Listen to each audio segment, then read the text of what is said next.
सिखाती है रेसिपी हो।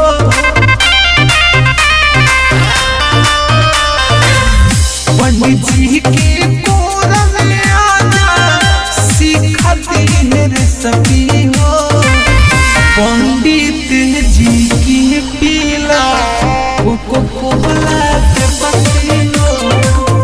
पंडित जी की पीला कोको कोला के पत्ती हो।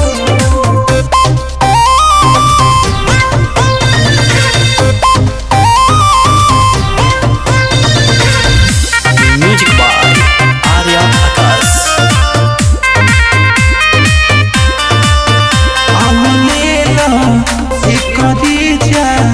भाई 2000 के नमरिया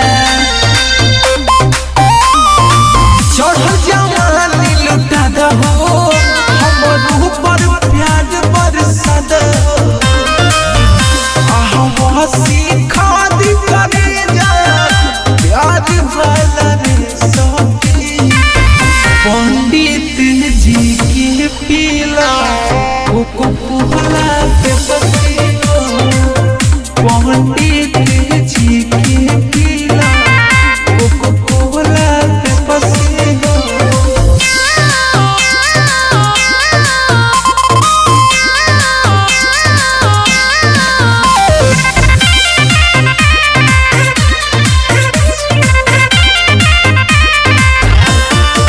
तन दिखावा सिखावा अपन उठा के घघरिया।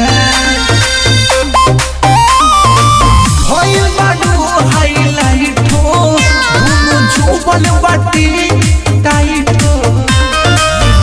आहा सिखा दी करे जा प्याज वाला रे सखी। पंडित जी के पीला कोको कोला के पत्ती हो। पंडित